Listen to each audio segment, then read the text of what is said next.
Coucou les Inky. Alors sur cette vidéo, je vais vous présenter en fait un tuto réalisé avec des gangouis.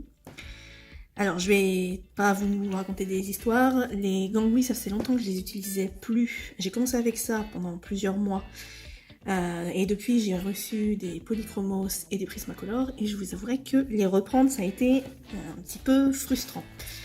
Du coup je pense que ce sera le dernier que je ferai avec les gangouis. Mais c'est pas grave parce qu'en même temps sur ce tuto je voulais aussi vous présenter comment moi, enfin la technique que j'utilisais pour mes colos en général. Vous pouvez appeler ça la technique escargot vu à la vitesse à laquelle je tourne mes colos. Mais ça vous permettra de vous faire une autre idée et puis je pense qu'avec toutes les techniques que vous aurez, vous pourrez finalement avoir la vôtre. Donc voilà, donc moi en fait quand je prépare un colo, parce qu'il y a une très longue période de préparation avant que je me lance, généralement je vais chercher des photos qui vont m'inspirer. Généralement c'est des... à part si je veux faire un truc un peu fantastique, mais sinon ça va être des photos, des photos d'objets de la nature en fait. Donc là par exemple ce sera un véritable arbre. Là c'est un peu de la triche parce que finalement ce dessin de Lucie a été fait à partir d'une photo et j'ai forcément pris la photo comme modèle. Ce qui me permettra de vous expliquer un peu comment je procède. Mais d'habitude, par exemple, je vais chercher un arbre qui me plaît, pour différentes raisons, et je vais prendre cette photo d'arbre comme modèle pour réaliser mon colo en prenant finalement les détails qui vont me plaire. Donc par exemple, je peux me retrouver avec 3 photos d'arbres pour un seul coloriage d'arbre dans un de mes colos. C'est pour ça que je prends énormément de temps. Donc comme vous le voyez en fait, sur cette photo, il y a beaucoup de relief. C'est pas un des arbres les plus faciles à reproduire parce que l'écorce est très craquelée. Alors me demandez pas quelle arbre c'est, hein. Je suis une bille en botanique. Voilà, donc je vais finalement moi me servir de cette photo, je vais pas vous la montrer à chaque fois, je ferai peut-être des miniatures pour vous montrer où j'en suis, ou alors je vous montrerai au fur et à mesure un détail en particulier. Je sais pas encore comment je vais procéder, hein. Voilà, donc vous le découvrirez en même temps que moi, finalement. Donc c'est parti. Même si j'utilise pas les gangouis plus tard, j'essaierai quand même, parce que je sais qu'il y en a quand même parmi vous quand même. Et du coup vous avez quand même envie de connaître les références, donc les suivants que je ferai, j'essaierai quand même à chaque fois de donner les références de gangouis que j'utilise. Alors comment je fais pour sélectionner mes crayons moi finalement? Donc je vais reprendre la petite photo. J'utilise le logiciel Color Pencil Picker, je crois qu'il s'appelle. Je remettrai le nom en description de toute manière. Et avec ce logiciel, je vais venir à différents endroits de mon arbre pour aller chercher la couleur. Donc bien sûr, dans les références, ils n'ont pas les gangouis. Mais moi, c'est pas grave, ce qui m'intéresse finalement, c'est de voir la petite vignette avec la couleur isolée. Parce que quand on voit un arbre comme ça, on se dit, bon bah, l'arbre, il est marron quoi. Mais des fois, on a quelques petites surprises quand on cible une couleur en particulier. Donc je vais aller cibler à différents endroits, je vais aller cibler ici pour qu'il me donne une couleur. Donc bon, bien sûr, ici, il y a du noir, sachant que la photo, là, elle est imprimée en vrai, c'est-à-dire sur téléphone ou sur écran d'ordinateur, il y a beaucoup plus de nuances rien qu'ici, quoi, c'est pas juste du noir. Donc ça m'a permis de sélectionner dans les zones les plus foncées le noir et le marron foncé. À d'autres endroits, donc, pour faire la transition de l'ombre qui devient de plus en plus claire, j'ai pris un autre marron. Alors ce marron foncé là, là vous ne pourrez pas voir la référence parce qu'il est devenu tellement petit que... Alors le noir c'est le 12. Je suis désolée, je suis un peu dans le bordel. C'est vraiment la première fois que je fais une vidéo, donc... Si c'est pas très ordonné, j'en suis désolée, je ferai mieux la prochaine fois. Donc celui-là, c'est le 95, comme je peux pas vous le montrer sur le crayon. Ensuite, la couleur qui vient après, ça va être le 11. Je vois même pas ce que je fais. Va suivre le 23.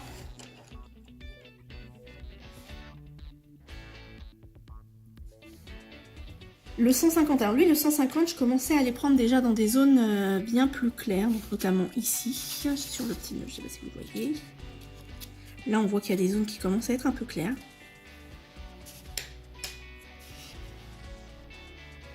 J'ai pris le 49, alors le 49, il tire un peu vers le rouge orangé.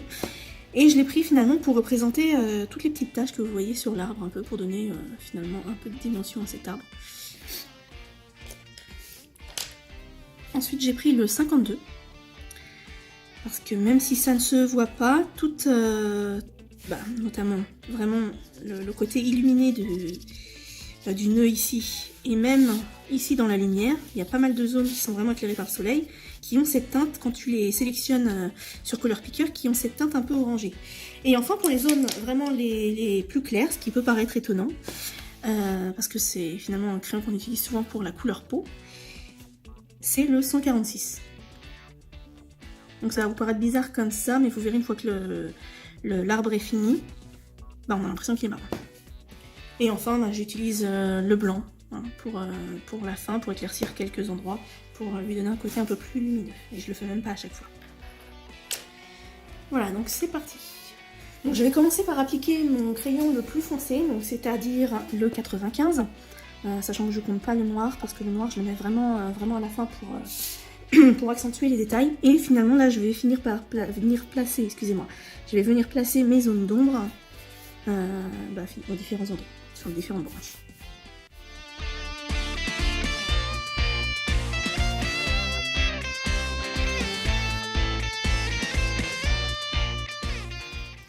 J'hésite pas au fur et à mesure que je colorie à jeter un œil sur ma photo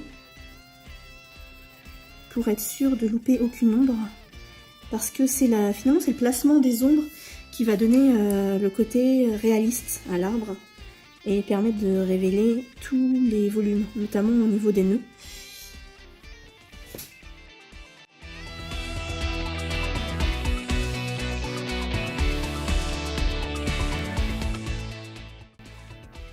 Je vais pas m'occuper de l'intérieur des nœuds pour l'instant parce qu'il y a beaucoup de détails. Et tout ce qui est détail, je vais le faire vraiment à la fin, une fois que j'aurai placé mes couleurs. Donc avec les gangouis, j'appuie vraiment pas beaucoup, parce qu'ils saturent très vite. C'est un peu pour ça que je trouvais ça frustrant, c'est que comme j'aime bien rajouter des détails, je fais souvent du multi-couche.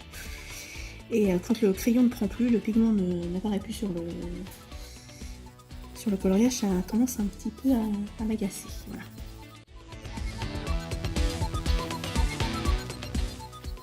Bon, là, vous l'aurez compris, hein, comme sur la photo, je vous la remontre, la lumière elle vient de là, ici. Hop. Donc forcément, toutes les ombres sont de ce côté.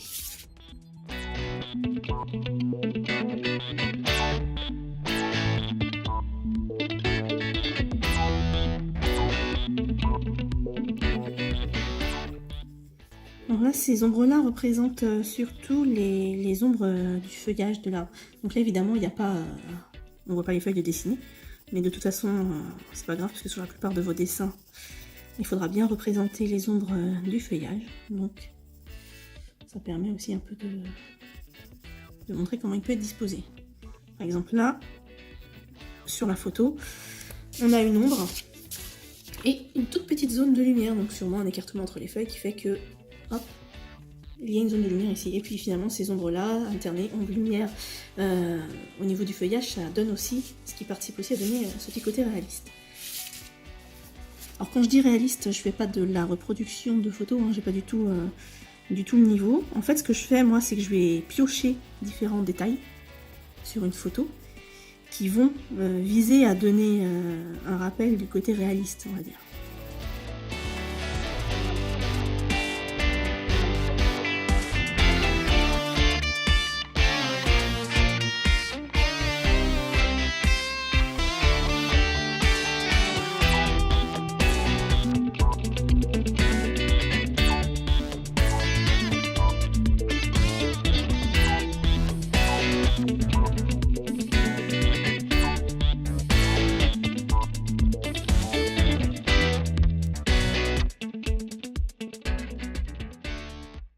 Donc la couleur suivante, c'est la 11.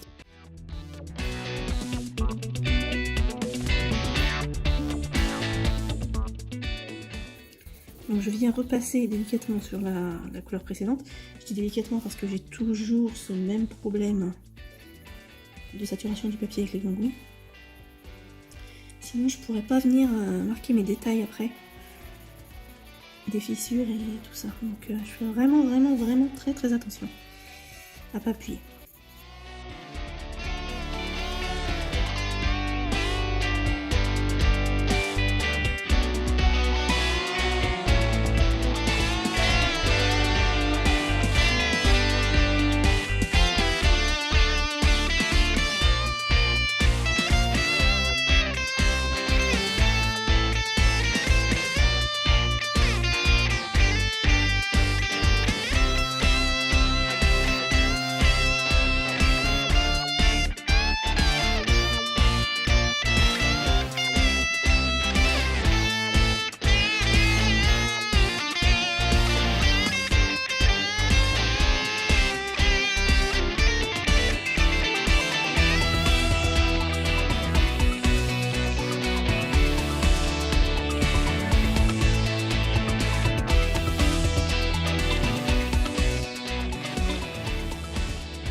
Avec celui-là, je peux commencer à donner quelques traits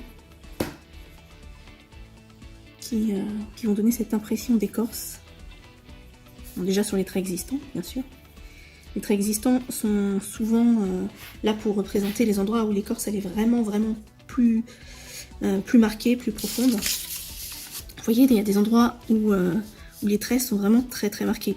Donc là, c'est parce qu'il y a une différence de relief plus importante. Quand la lumière elle vient d'ici, ça veut dire que cette partie-là va être un peu soulevée et que l'écorce va être vraiment très creusée. Donc il va y avoir une ombre un peu plus importante. Quand on voit du côté lumineux, l'écorce est beaucoup moins marquée. Bah déjà parce qu'elle est exposée en pleine lumière, donc les jeux d'ombre sont atténués. Bah c'est pour ça en fait, parce que le creux va se retrouver pile au niveau de la lumière. Donc forcément il ne va pas y avoir de jeu d'ombre. Donc on voit juste un tout petit trait qui va marquer l'écorce. Mais normalement c'est surtout tout pareil.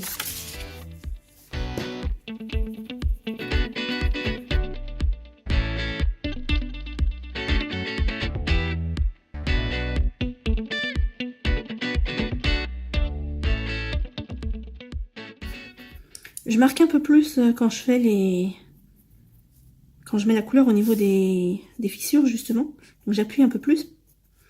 Parce que quand on appuie sur le papier, ça enfonce légèrement le papier et du coup, quand je vais rajouter mes couleurs par-dessus, ça va pas venir les blender. Ça va rester marqué. Parce que c'est bien de blender donc pour effacer tout ce qui est grain du papier. Mais par contre, le problème, c'est que ça a tendance à effacer aussi les effets de texture qu'on veut donner. Et ça, là, on n'en a pas tellement envie.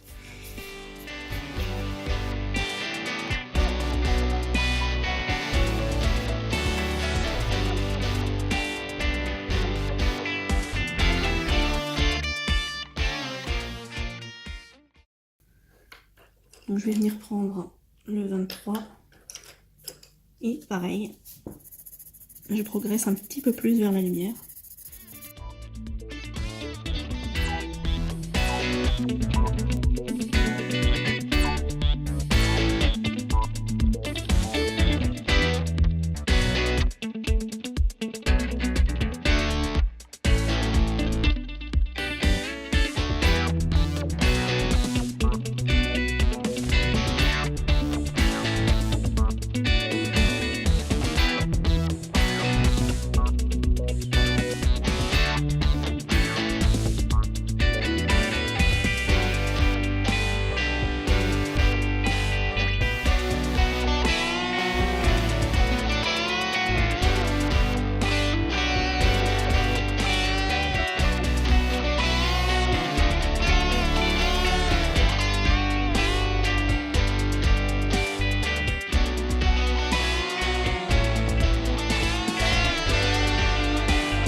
Ensuite, je vais prendre du coup l'orange pour marquer bien les zones ensoleillées.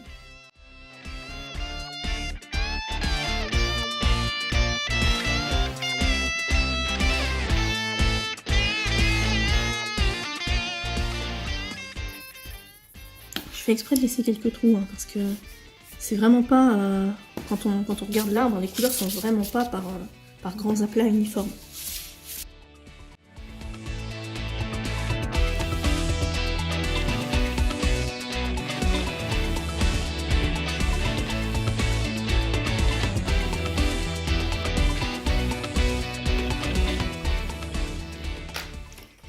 Et je vais enfin prendre donc ma couleur la plus claire, la 146, et là je vais essayer d'un peu plus appuyer justement pour avoir ce côté blendé, donc au niveau des ombres surtout.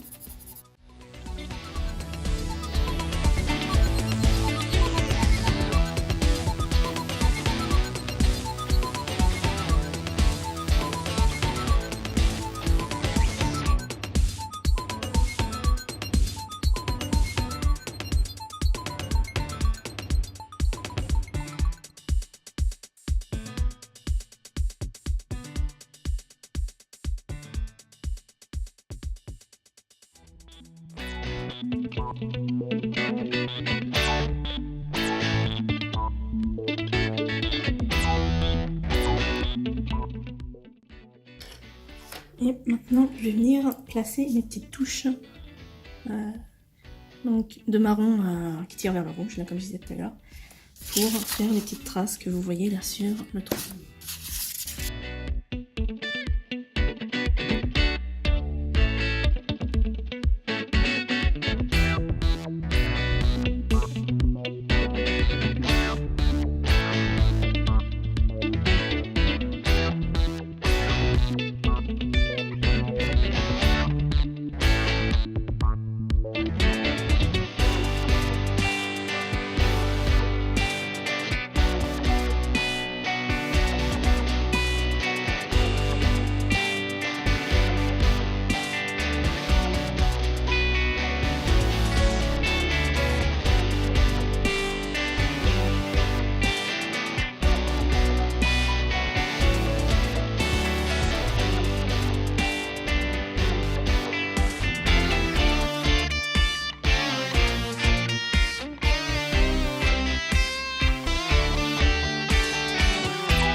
Et voilà, une bonne étape de fait. Donc là maintenant je vais reprendre mon 95 pour venir remarquer les ombres parce qu'elles se sont atténuées avec le multicouche. Et cette fois je vais venir appuyer un tout petit peu plus pour vraiment les marquer.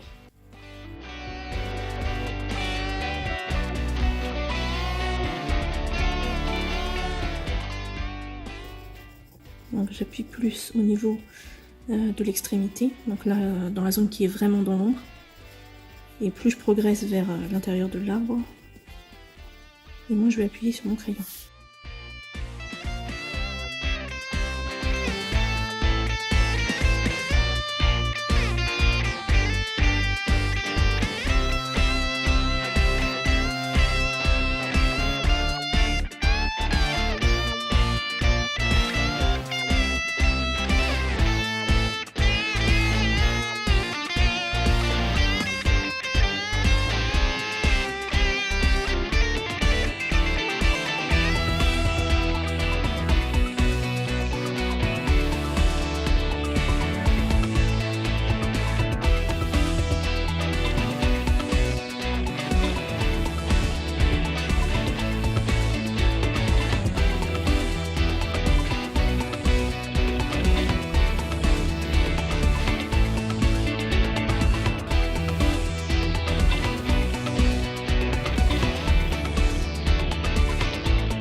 Donc maintenant je vais venir essayer de marquer quelques-unes des fissures d'écorce. Je dis essayer parce que comme vous avez pu le voir pendant que je faisais donc les différentes ombres,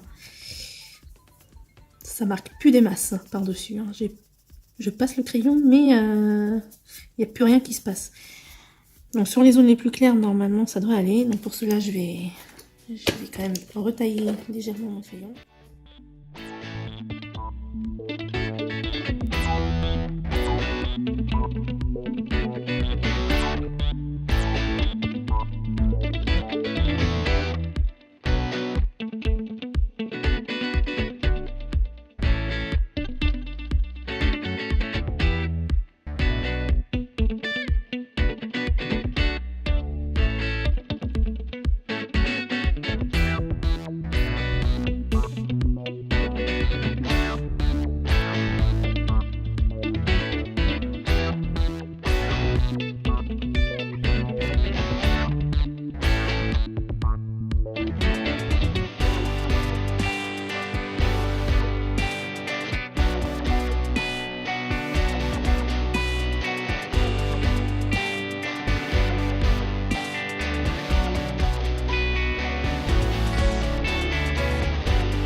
Je reprends mon 11 pour essayer de finir donc de marquer mes ombres.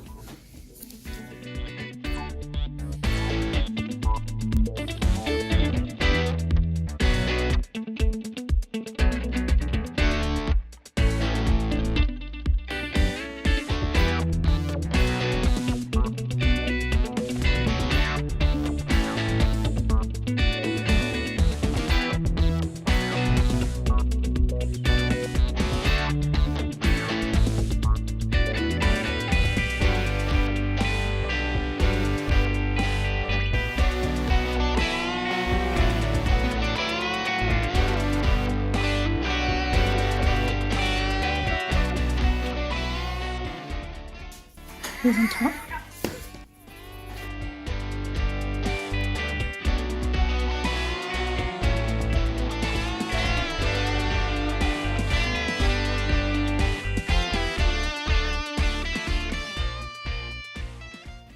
Et là, je vais commencer finalement à faire mes nœuds.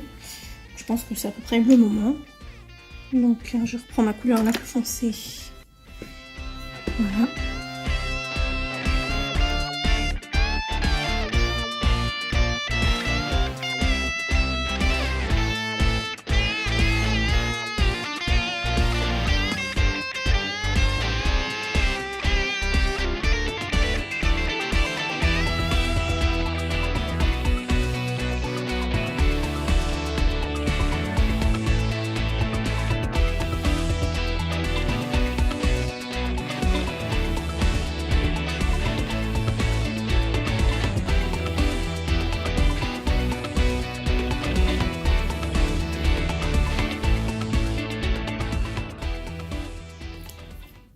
Je vais passer directement au 150 parce que je veux pas qu'il soit trop foncé.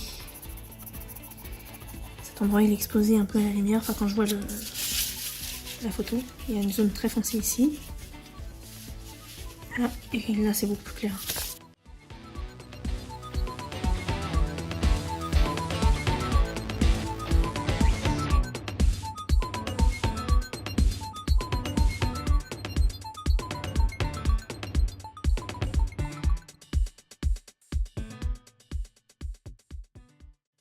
Je vais prendre le plus clair pour faire le contour.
Je vais prendre le 23 pour refaire le centre des petits nœuds.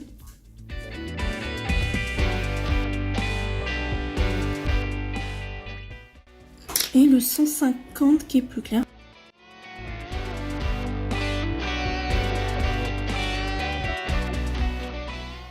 Et enfin le 146, comme le gros nœud là pour faire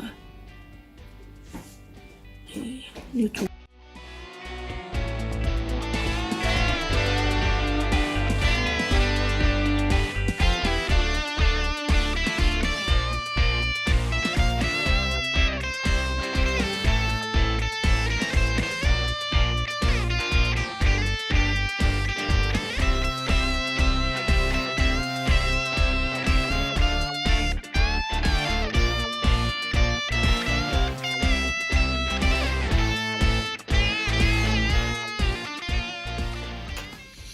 Et pour finir de marquer tous les petits détails de mon arbre, c'est le moment de prendre le noir.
Voilà, je vais peut-être maintenant rajouter quelques touches de lumière avec le blanc.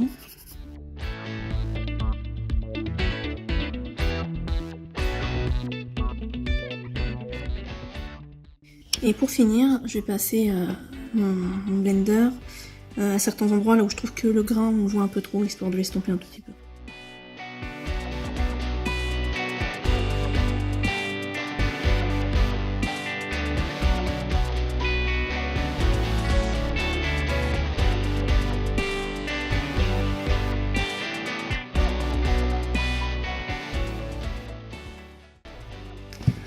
Voilà, j'espère que cette vidéo vous aura plu, qu'elle sera utile.